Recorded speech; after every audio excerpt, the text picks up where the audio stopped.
بسم اللہ الرحمن الرحیم۔ دوست اور احباب، دوستوں کی قسمیں۔ بیٹا، دوستوں میں کچھ ایسے ہوتے ہیں جن سے تم کو طاقت ملتی ہے، ان کی مثال ایسی ہے جیسے غذا، اور کچھ ایسے ہوتے ہیں جن کے پاس بیٹھنے سے دل بہلتا ہے، ان کی مثال ایسی ہے جیسے پھل فروٹ جسے کھانے کے بعد بطور ذائقہ لیا جاتا ہے، اور کچھ ایسے ہوتے ہیں جو تمہارے لیے بھائی کے مانند ہوتے ہیں، تم ان کے بغیر زندگی جی نہیں سکتے، ان کی مثال ایسی ہے جیسے پانی اور ہوا۔ بیٹا، مخلص اور باوفا احباب تمہاری زندگی کا ایک اہم حصہ ہیں، ان کے سلسلے میں تمہیں کبھی کوتاہی نہیں برتنی چاہیے، خلوص اور حسن اخلاق کا مظاہرہ۔ بیٹا، تمہارا خلوص اور تمہاری سچائی و راست گوئی حلقہ احباب میں معروف ہونی چاہیے، اس سے ان کا اعتماد مزید بڑھے گا اور وہ اپنی پریشانیوں کے حل اور اپنے آپسی معاملات کے تصفیے کے لیے تم سے رجوع کریں گے، اس سے تمہارا مقام و مرتبہ بڑھے گا اور تم ہی میرے انجمن اور میرے کارواں بن جاؤ گے۔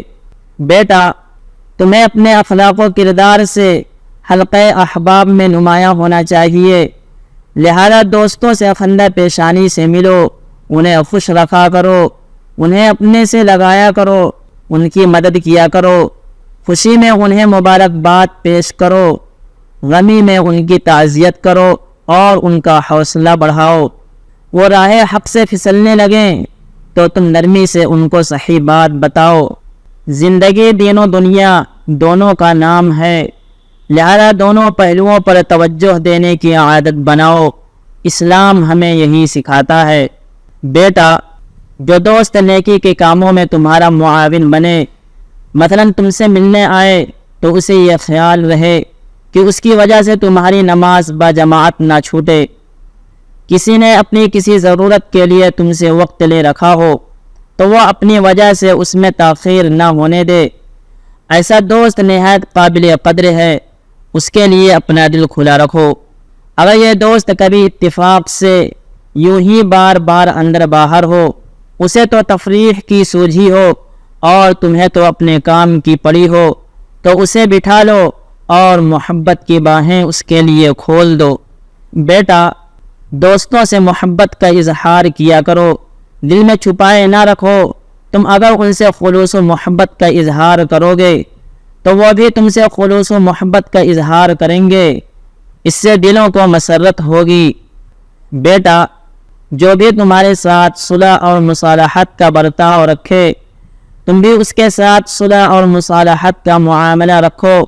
صلح اور مصالحت کا یہ معاملہ بس شیطان کے ساتھ نہیں ہونا چاہیے، خواہ وہ خود تمہارے ساتھ صلح کا کیسا ہی برتاؤ کرے، اس لیے کہ اس کی صلح ہمیشہ نفاق پر مبنی ہوتی ہے، اس کی ہمدردی میں دھوکہ چھپا ہوتا ہے، اس کی نرمی کے پس پردہ خباثت ہوتی ہے، اس کی محبت فتنے کا اندھا گڈھا ہوتی ہے، اس کے قرب میں غداری پوشیدہ ہوتی ہے، اور اس کی تقویٰ کا مقصد خواہ وہ کیسے ہی حسین عنوان سے کیوں نہ ہو، لڑائی اور فتنہ انگیزی ہوتا ہے۔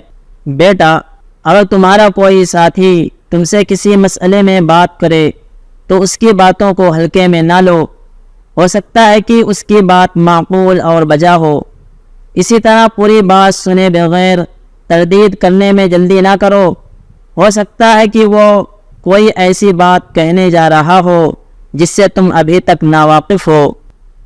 دل آزاری اور انتقام سے بچو۔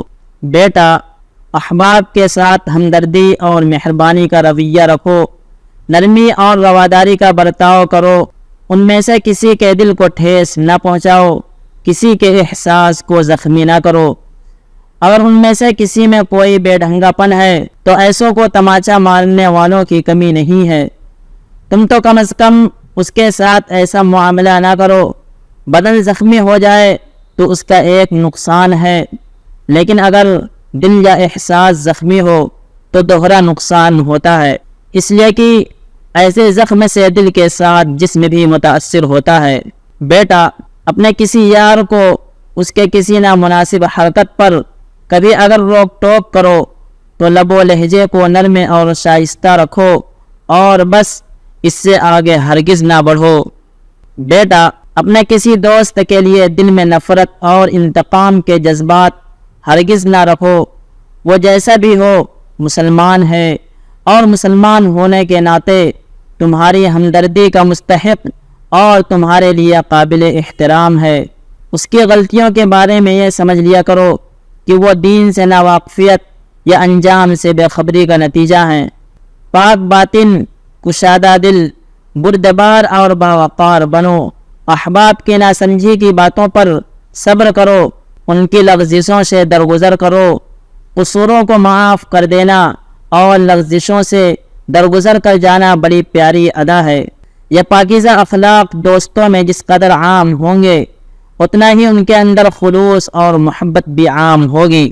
بیٹا، کسی ساتھی سے گفتگو کرتے ہوئے اگر تم اس پر غالب آ جاؤ تو اس کی چٹکیاں نہ لو اور نہ ہی اس پر ہنسو، اس لیے کہ ان باتوں سے اس کے دل میں نفرت و انتقام کا جذبہ بھڑک اٹھے گا۔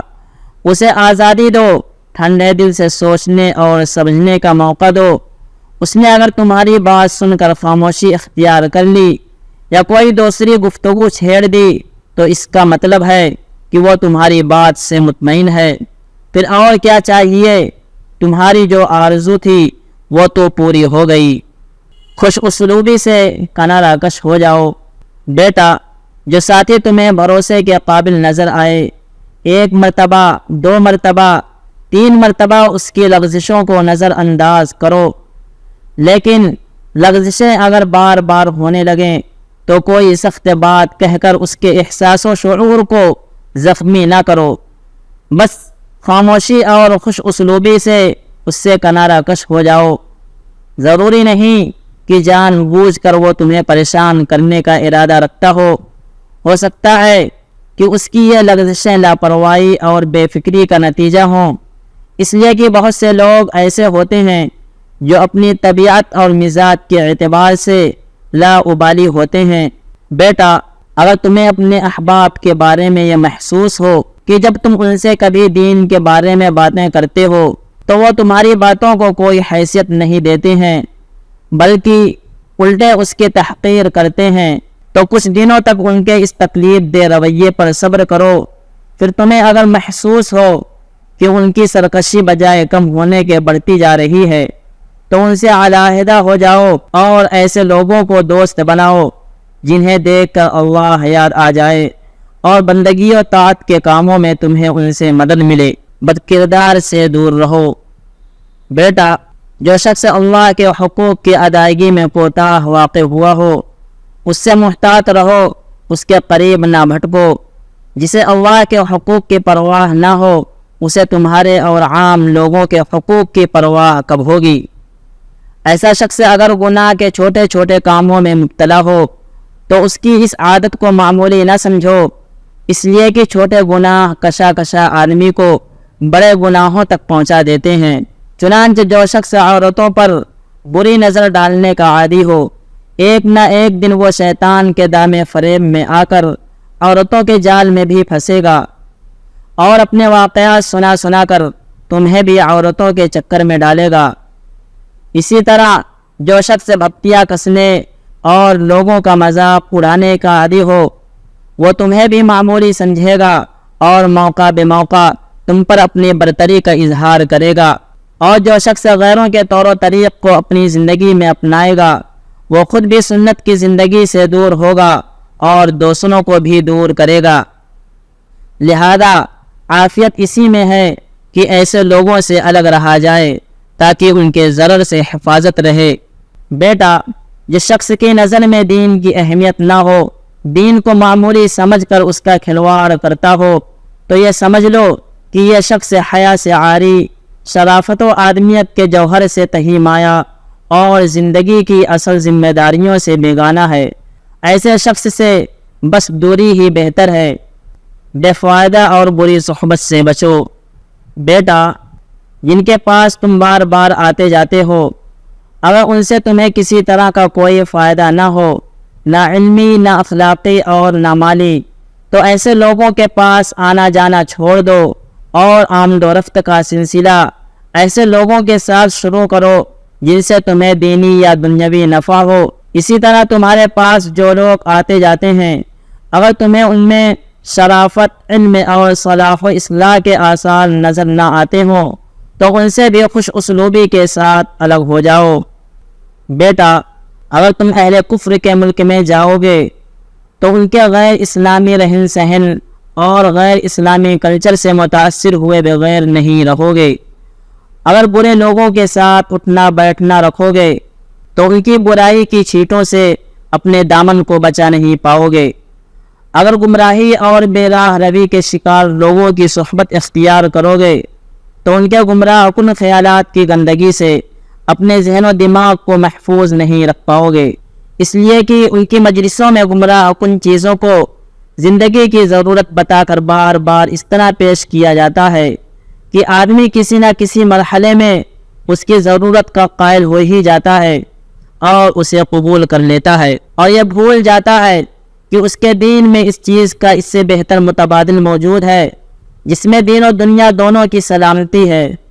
لہذا بس اہل خیر حضرات ہی کی صحبت اختیار کرو، اور اسلام نے تمہیں زندگی گزارنے کا جو بہترین طریقہ عنایت فرمایا ہے بس اسی طریقے کو اپناؤ۔ اسی طریقے کو اپنا کر مغرب کی برائیوں سے بچا جا سکتا ہے۔ تم اپنے ملک میں آسانی سے اسلامی زندگی اپنا سکتے ہو، مغرب یہاں تمہیں اپنا لائف سٹائل اور اپنا بدبودار کلچر اختیار کرنے پر مجبور کرنے نہیں آئے گا۔ سبحان ربک رب العزت عما یصفون وسلام علی المرسلین والحمد للہ رب العالمین۔